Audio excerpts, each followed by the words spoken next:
The Back of the Napkin, Solving Problems and Selling Ideas with Pictures by Dan Rome. Picture this, it's 1967, in a smoky bar in San Antonio, Texas.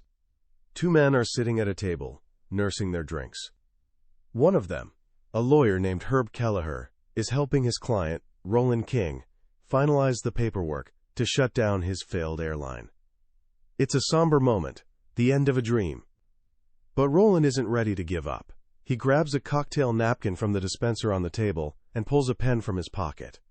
He draws 3 simple dots. Next to the dots, he writes 3 names: Dallas, Houston, and San Antonio. Then, he connects them with 3 straight lines, forming a triangle. He looks at his lawyer and explains a new, seemingly crazy idea. What if, instead of trying to compete with the giant airlines flying all over the country, they created a tiny airline that only flew between these 3 major Texas cities? A simple, direct, low-cost service for business travelers. No complex routes, no fancy meals. Just a triangle on a map. That simple drawing on a humble napkin was the birth of Southwest Airlines, a company that would revolutionize the entire airline industry and become one of the most profitable in history. Now let me ask you something. When was the last time you sat in a meeting, staring at a 60-page PowerPoint deck or a spreadsheet filled with thousands of numbers, and felt completely lost? When you knew there was an important idea buried in there somewhere, but your brain just couldn't see it? We live in a world drowning in information, yet we often struggle to make sense of it all. We're taught to solve problems with words, numbers, and lists, but we've forgotten our most powerful, most ancient problem-solving tool: our eyes. In his groundbreaking book, The Back of the Napkin, Dan Rome reveals a secret that people like Herb Kelleher understood intuitively. A simple picture is more powerful than the most complex spreadsheet. Rome, a consultant who has taught this method to giants like Microsoft, Google, and even the United States Navy, argues that every single one of us is born a visual thinker. It doesn't matter if you think you can't draw. If you can draw a circle, a square, and a stick figure, you have all the artistic talent you need. In our journey together today, I'm going to share this simple, profound toolkit that this book offers. By the end of our conversation, you'll have a whole new way of looking at any problem you face, whether it's a confusing history assignment, a complex science project, or a big decision about your future. You'll learn how to take a messy, complicated idea, make it crystal clear with a simple drawing, and share it in a way that other people will simply get. This isn't about art, it's about clarity, and it all starts with a pen, a piece of paper, and the most powerful computer you'll ever own, your own mind. So, where do we begin? Well, let's start with the biggest hurdle that stops most people before they even try. It's a little voice in our heads that says, "But I'm not a visual person," or "I can't even draw a straight line." Dan Rome heard this so many times in his workshops that he decided to address it head-on. He assures us that solving problems with pictures has absolutely nothing to do with artistic talent. It's about thinking, not drawing. Our brains are hardwired for visual thinking. In fact, the parts of our brain dedicated to processing visual information are astonishingly powerful. We've been using them our entire lives to navigate the world without even thinking about it. The secret isn't to become a better artist. It's to become a better thinker by using our eyes. And to do that, Rome gives us a simple 4-step process. It's a process we already use thousands of times a day without realizing it. The process is look, see, imagine, and show. Think about something as simple as crossing the street. First, you look. You turn your head left and right, collecting raw visual data.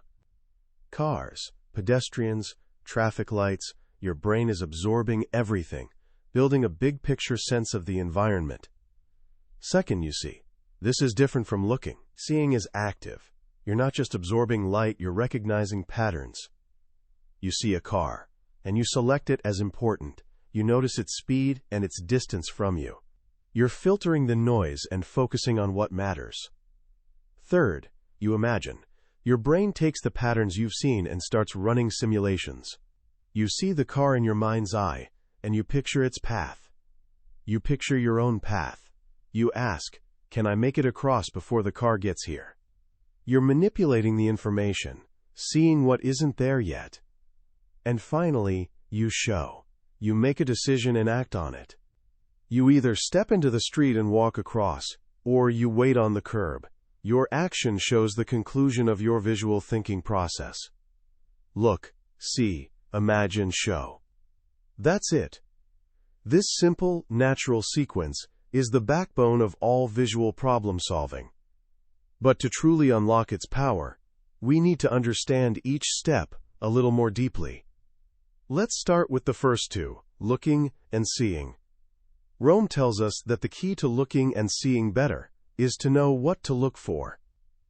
Any problem, no matter how vast or complex, can be broken down into 6 fundamental categories. You might remember them from elementary school. They are the 6 W's: who, what, how much, where, when, and how, plus why. These aren't just questions for a journalist. They are the 6 fundamental ways we see the world. Our brains are literally wired to process information in these categories. To make this idea come alive, Rome invites us on a little mental exercise he calls the bird dog drill, and I'd like you to try it with me now. Just relax for a moment. First, I want you to picture someone you know, someone who makes you feel good. It could be a parent, a best friend, a sibling. Just get a general image of them in your mind. Next, picture a dog. Maybe it's your family pet, or just a dog you've seen in the park. Now picture a bird. A crow, a robin, any bird will do. Finally, picture yourself sitting on a park bench on a sunny day. You're relaxed, just watching the world go by. In front of you, your friend is walking the dog on a leash. A little ways off, the bird is pecking at the grass. Now, let the scene play out in your mind. Suddenly, the dog spots the bird. Its ears perk up. It tenses. What happens next? Does the dog lunge? Does your friend pull back on the leash? Does the bird fly away? Just watch for a moment and freeze. In that simple mental movie, your brain just effortlessly demonstrated the 6 ways of seeing. First, you saw the who and the what. You saw objects, a friend, a dog, a bird, a bench. Your brain instantly recognized them as distinct things with unique qualities. Second, you saw how much. There was one friend, one dog, one bird, and probably many blades of grass. Your brain was counting and measuring without you even telling it to. Third, you saw where. The friend was in front of you, the dog was next to the friend, the bird was farther away. Your brain was creating a mental map, understanding the spatial relationships between all the objects. Fourth, you saw when. As the scene played out, things moved. The dog went from relaxed to alert.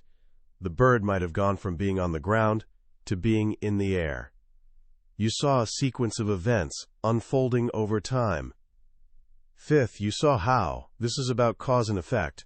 The dog saw the bird, which caused it to lunge. Your friend saw the dog lunge, which caused them to pull the leash. You saw how one action influenced another. And finally, by putting all of that together, you started to see why. Why did the bird fly away? Because it was scared of the dog. Why did your friend pull the leash? To keep the dog under control. You saw the big picture, the underlying reasons for the events. These 6 lenses are your first set of tools. When you're faced with a pile of confusing information, like the training manager Lila in the book, who was drowning in hundreds of cryptic training documents for a chocolate company, you don't have to get overwhelmed. You just start asking the 6 W's. Who is being trained? What are they being taught? How much time does it take? Where does it happen? When does it happen? How do the lessons connect? And why is it important? By methodically sorting the information into these 6 buckets, Lila and her team were able to turn chaos into a series of clear, simple pictures that everyone could finally understand. So we've looked at the world, and we've seen the patterns by sorting them into the 6 W's. Now we come to the most creative part of the process, imagine.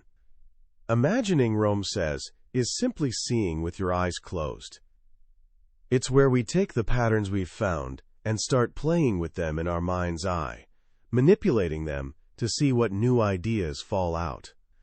To help us do this systematically, he gives us another brilliant tool, a simple mnemonic called the SQVID. SQVID stands for 5 pairs of questions we can ask about any idea to force our brain to see it from different angles. To understand it, let's do another quick visualization. Imagine you're on a tropical island, and you meet a local who has never seen an apple. You don't speak the same language, so you have to explain what an apple is, using only pictures on a napkin. The first thing you might draw is a single, simple apple. That's your first question from SQVID. S stands for simple or elaborate. Do you want to show the core concept, a single apple, or do you want to show the whole system it belongs to, an entire orchard? Both are valid ways to describe an apple, but they tell very different stories. Next, you might think about what makes an apple special. This leads to the second question. Q stands for quality or quantity. Do you want to show its qualitative aspects, its shiny red skin, its crisp texture, the perfect shape? Or do you want to show its quantitative data, its nutritional information, like vitamin C content and calories? One is about feeling, the other is about facts. Then you might think about the apple's purpose. This brings us to the V. V stands for vision or execution. Do you want to show the ultimate vision of what an apple can become? A delicious, steaming apple pie? Or do you want to show the step-by-step execution of how to make that pie? Slice the apple, add sugar, bake at 350 degrees. One is the what, the other is the how. Then you consider your audience, the islander. This is the I. I stands for individual or comparison. Does it make more sense to show the apple by itself, focusing on its unique details? Or would it be better to compare it to other fruits the islander might already know, like a banana or an orange, to show how it's similar and how it's different? Finally, you think about the apple's life cycle. This is the D, which stands for delta, the Greek symbol for change. D stands for change or as is. Do you want to show how an apple changes over time, from a seed to a blossom to a fruit? Or do you just want to show it as it is right now? You could even show how it ends, as an apple core. Simple or elaborate, quality or quantity, vision or execution, individual or comparison, change or as is. By running a single idea, the apple, through these 5 questions, you've just forced your mind to generate 10 completely different pictures. This simple exercise stretches your imagination and helps you find the best possible way to frame your idea for your specific audience.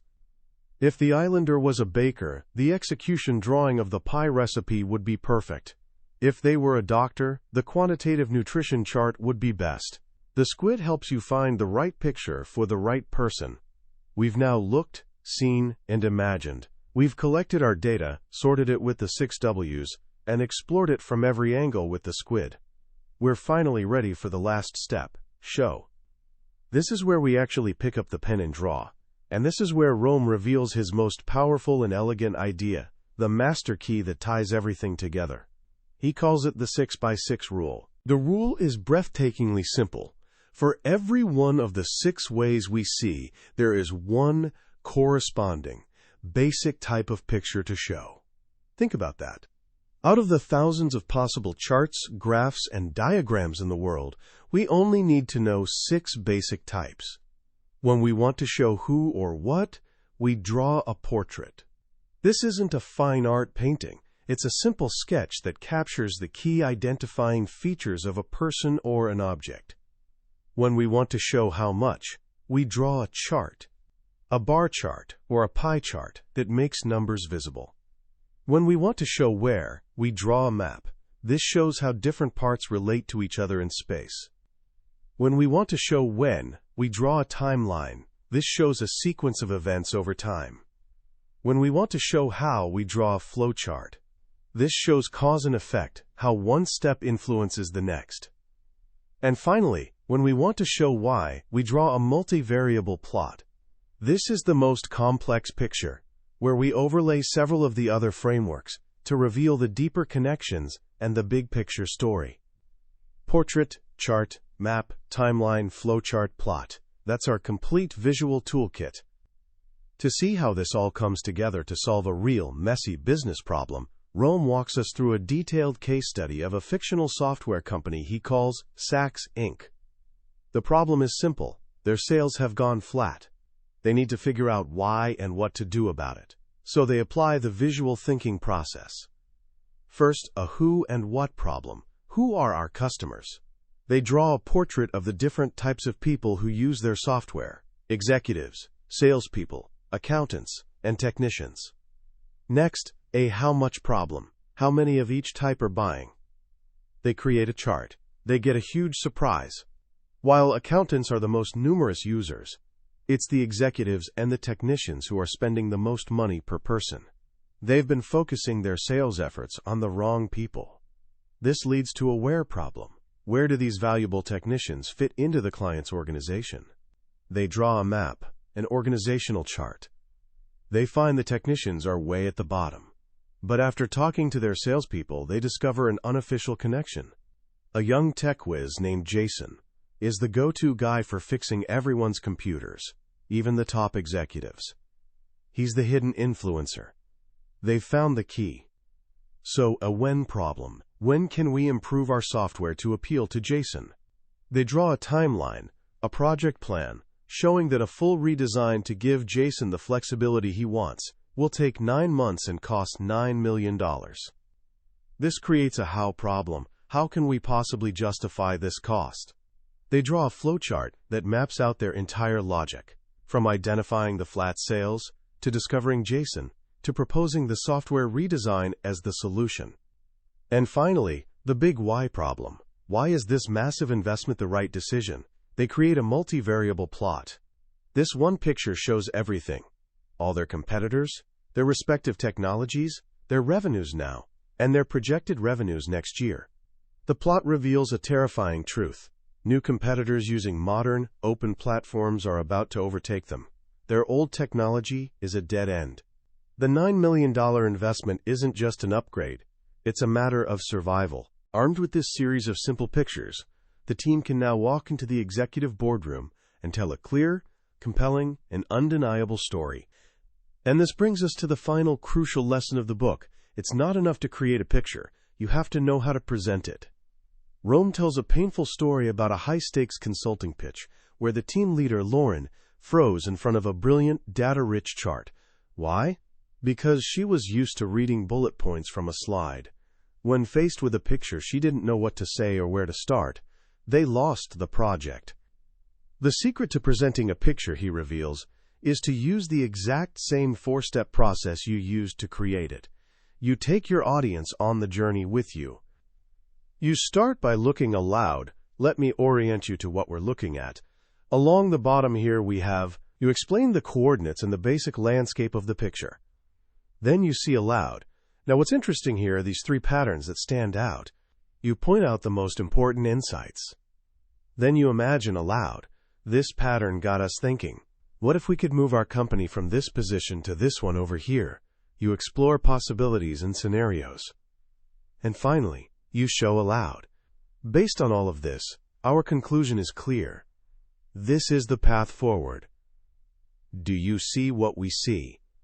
You state your conclusion and invite discussion. You don't just show them the destination, you walk them down the path of discovery. By doing so, the picture becomes more than just data. It becomes a shared story, a common ground for understanding and decision-making. That is the ultimate power of solving problems on the back of a napkin. As we wrap up our journey through the back of the napkin, what's the big lesson we should take away? For me, it's a profound and liberating truth. Clarity is a choice, not a gift. In a world that seems to be getting more complex by the minute, we have a simple, built-in tool to cut through the noise. Dan Rome's work isn't just a business book. It's a manual for reclaiming a fundamental human skill. We are all born visual thinkers. As children, we drew constantly. It was how we made sense of the world.